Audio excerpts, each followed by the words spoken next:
brought to you by L&M, the modern cigarette that lets you get full, exciting flavor through the modern miracle of the pure white miracle tip. Live modern. Smoke L&M.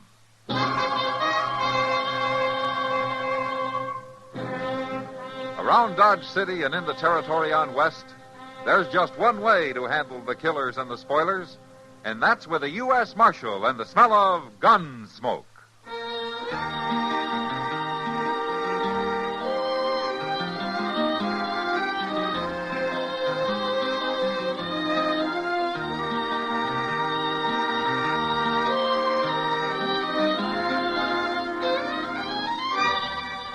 Gunsmoke, starring William Conrad.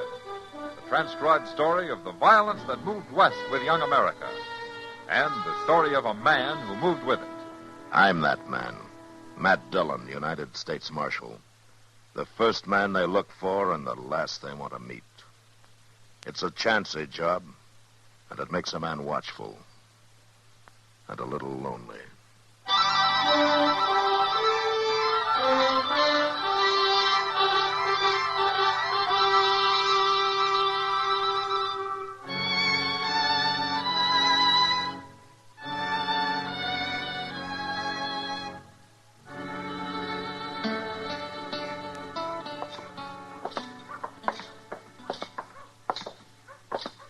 It's a nice, clear evening, Mr. Dillon. It'll be cold before morning, though. Maybe old Doc ain't too far wrong. Oh, what about? Well, he claims winter's coming early this year. He claims we'll have snow before the end of the month. He's just passing along Indian talk, Chester. They're all claiming the same thing. Evening, Marshal. Oh, how are you, Jezra? Miss Cobb? How do, Marshal? Chester. Evening, ma'am. Eat up there. You do declare, Mr. Dillon, that ain't the most dilapidated old buggy I ever seen anywhere. Jezra believes in getting full value out of things. Making do, as he calls it. Yeah, let's get something to eat, huh? Well, now, eating is something I get full value out of. Yeah, I know. Well, let's sit over there by the window. That team of Jesuits could do with some eating. The way their bones are sticking out. Jezra figures fat on a horse is a sign that grain's being wasted. Well, you shortly, Marshal. Okay. He must figure the same thing about women. Miss Cobb's bones were sticking out some, too. He probably works her half to death. Has to run a farm that size without any hired help. Yeah, they sure do keep to themselves. People just don't take to Jezra much. He's got a pretty cold way about him. But it's hard to say what she's like. That poor lady don't even open her mouth less than he tells her she can. Plain mousy, that's what she is. What are you figuring to eat, gents? Well, what do you got? Stewed beef and boiled greens. I guess that's what we'll eat, huh, Chester? All right, I'll bring it right out. Boiled greens. Boiled Jimson weed more than that. What? Hey, that was up the end of the street, Mr. Dillon. Yeah, come on, Chester.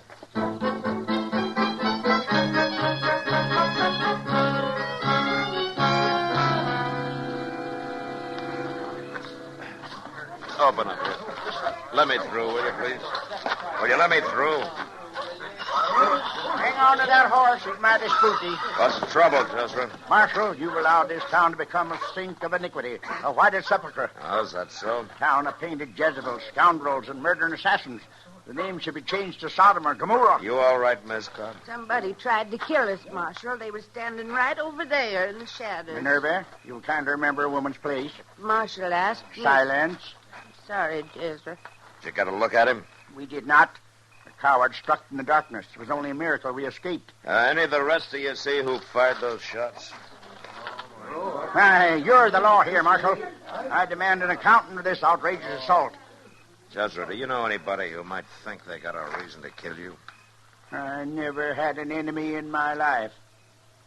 Well, it looks like you got one now.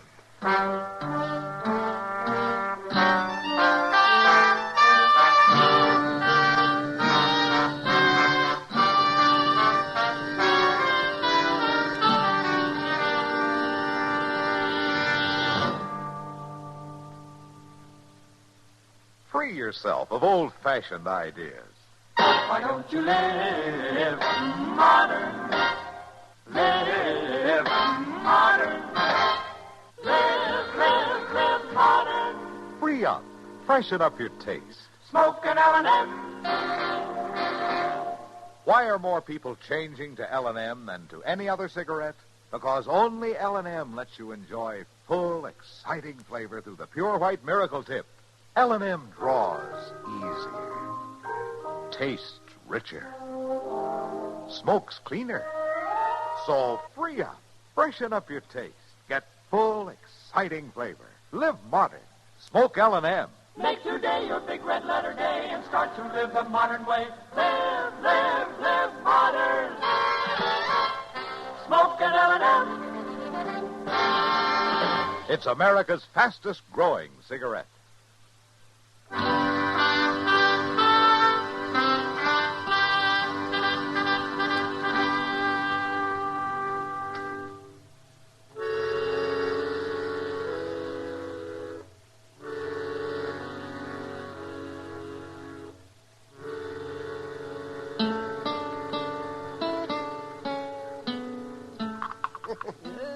Put a little more sugar in. That should fool Mrs. Putnam.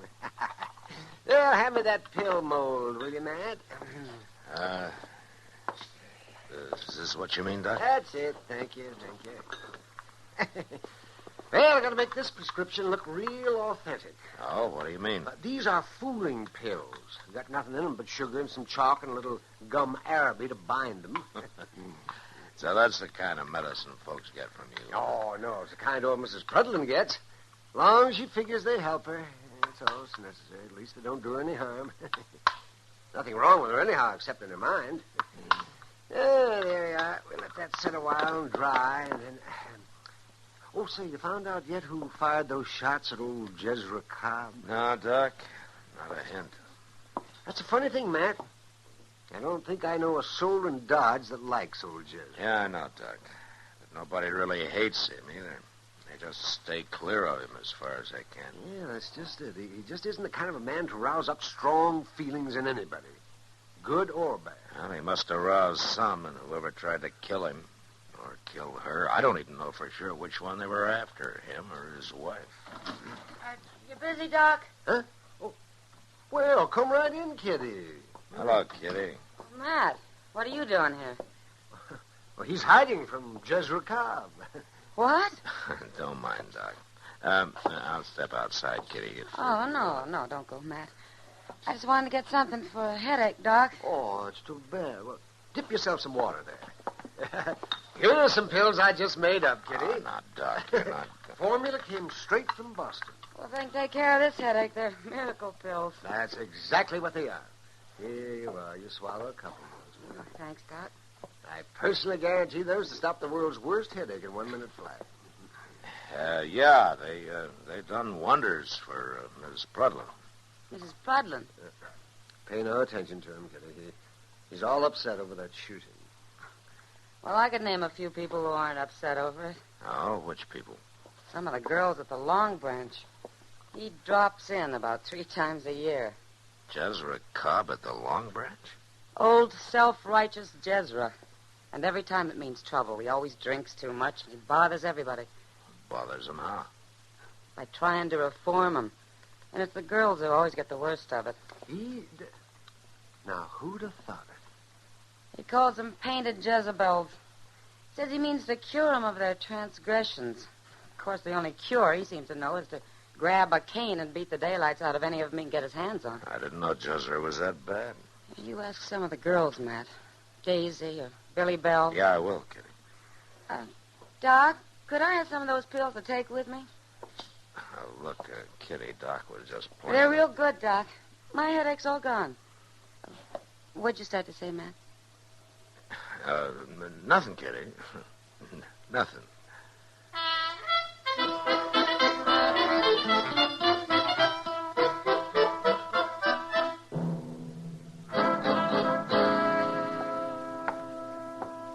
"48 hours, Marshal, and you've accomplished nothing.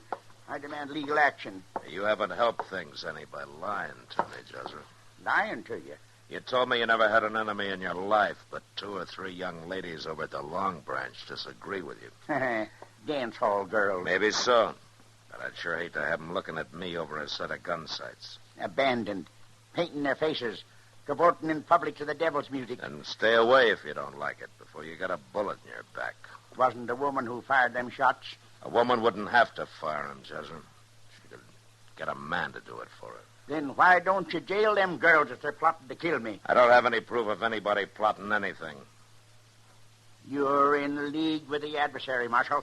You're aiding and abetting the forces of evil. Let me tell you something, Jezra. I'll aid and abet anybody's right to live his own life according to his own lights. As long as he's within the law. Mr. Dillon, Yeah, what is it? could I see you a minute? Yeah, sure. Yeah, what's the matter, Chester? Well, it's Miss Kitty. She wants you over at the Long Branch right away. Oh, what for? Well, seems there's a fellow there that's been drinking real heavy, Mr. Dillon, talking too much. Oh? And Miss Kitty heard him say he'd been offered $300 to kill old Jezra.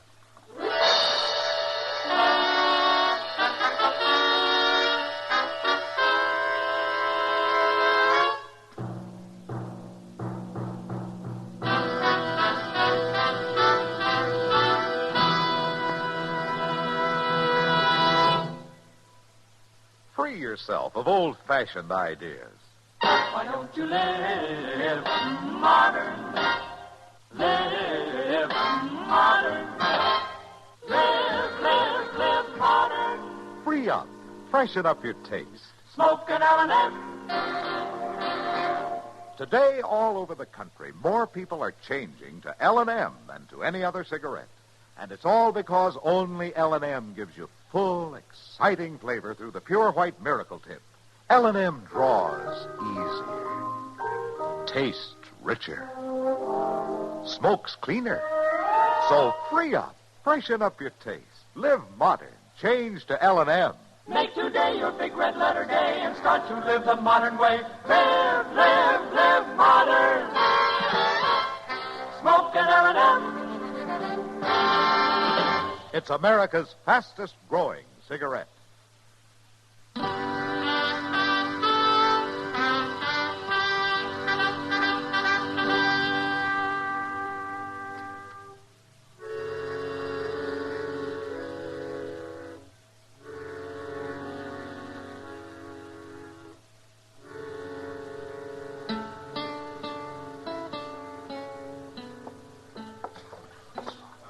This way, Matt. Right, Kitty. Come on, Chester. Yes, sir. He's playing poker over here with a house dealer and a couple of cowboys. You been in here before? Yeah, just during the last week. He's a drifter, I guess. Goes by the name of Puggy Rado. There. That's him, Matt, on the far side of the table. Uh-huh. Yeah, he looks like a saddle bum. He was making out real braggy for a while. Fastest gun in Texas, that kind of talk. But I guess he knew he'd gone too far when he said that about Jezra Cobb. He shut up tight right after. All right, Kitty, I'll try to get him away from that table. Wait, Matt. I think he's coming over here. Yeah.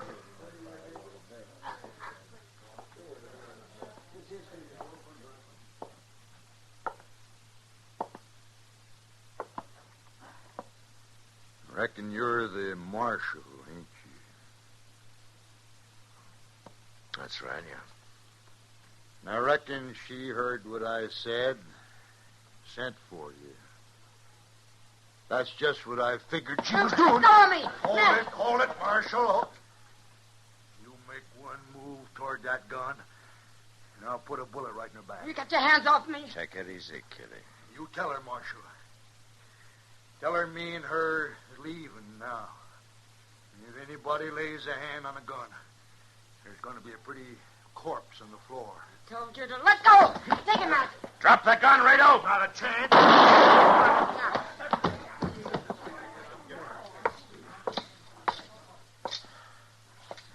You all right, Kitty? I'm all right. Thanks, Matt. I had to kill him now. There was no time for anything else. Marshal, was that the man? Yeah, it looks that way, Jezra. He was claiming somebody had offered him $300 to kill you. Why, that's the fellow who... Who what, Jezra? Why, he stopped in at my place last week begging a handout. Did you say $300? Yeah, that's right. Well, I got to be getting on home, Marshal. Got stock to tend to. Got a lot of things to tend to. Well, forevermore, what come over him so sudden? I don't know, Chester. But I think I can guess.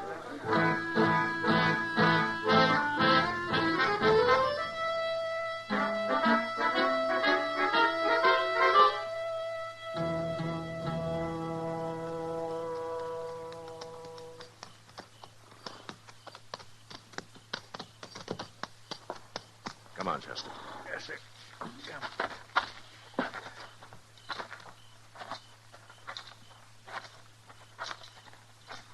Kind of quiet, Mr. Dillon. Maybe Jezra ain't home yet. There's a light on in the house.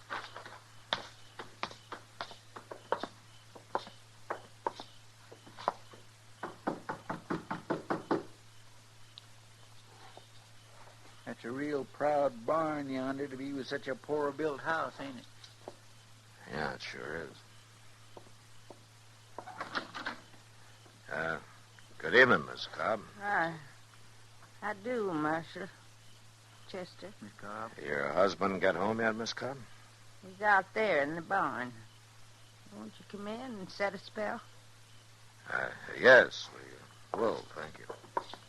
As a matter of fact, Miss Cobb, you're the one we rode out here to see. That's right kind of you, Marshal. Now, you two sit you down there at the table.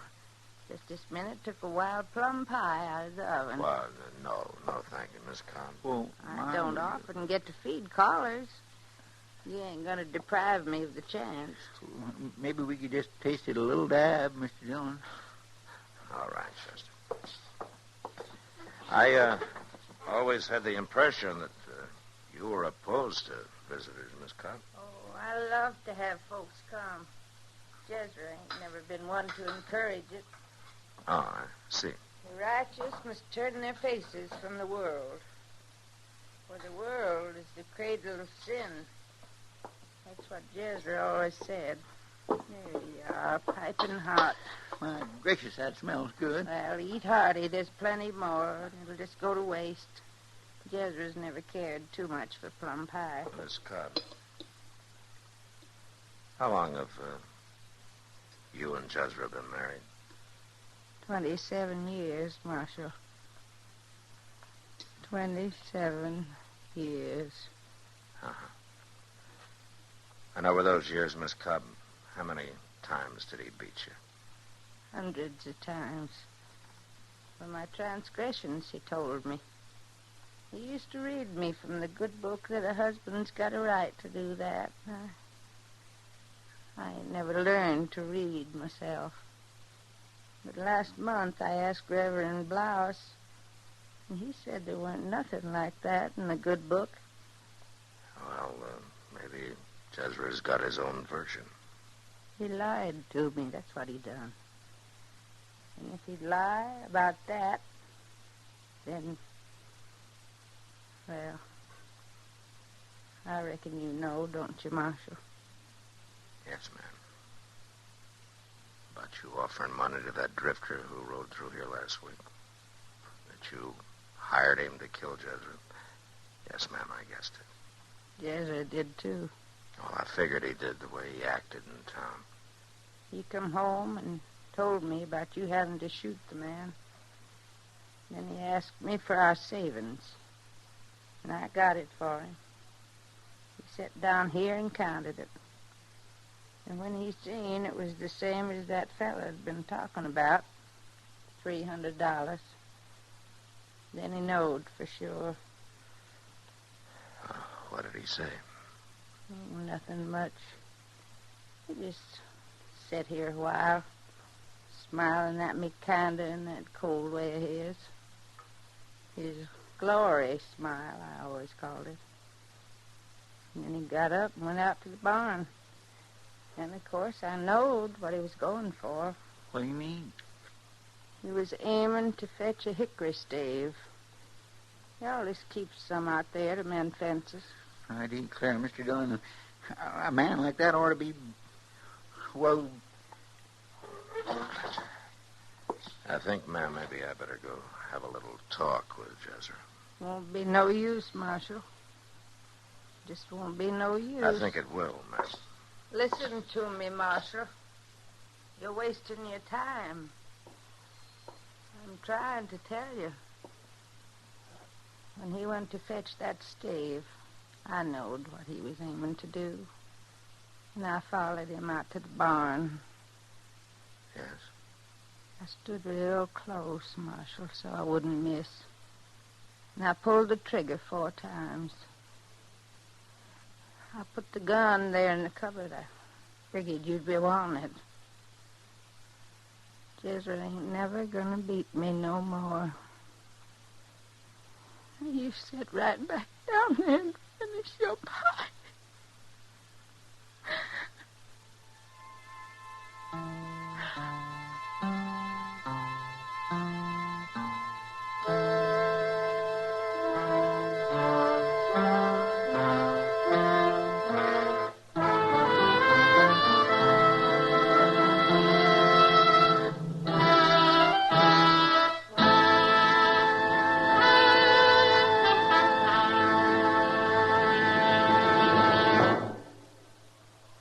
In a moment, our star, William Conrad.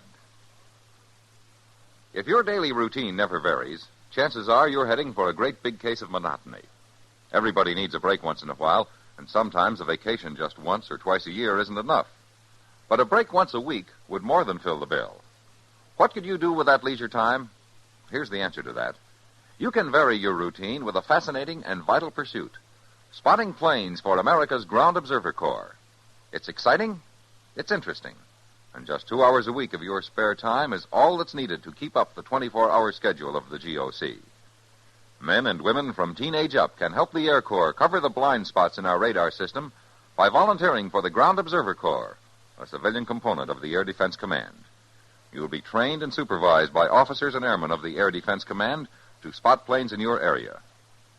Find out from your local civilian defense office how you can be a civilian ground observer.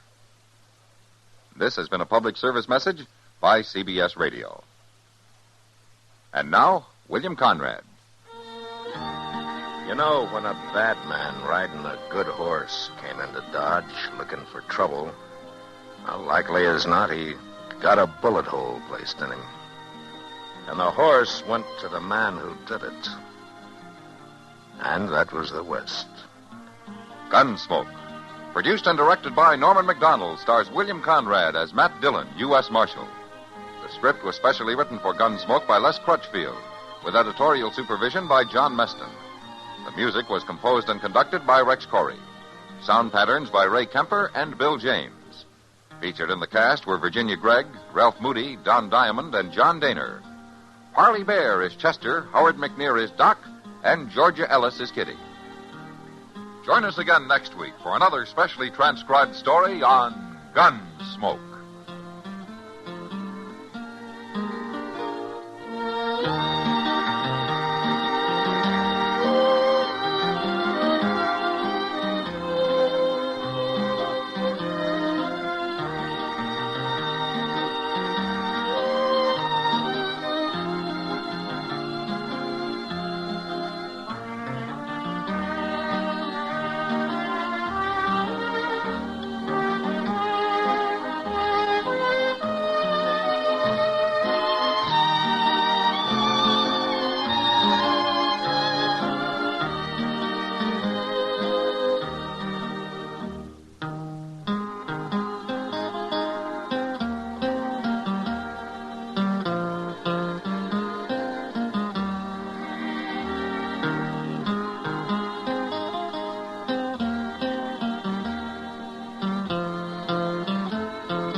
You've been listening to the OTR Gold Network.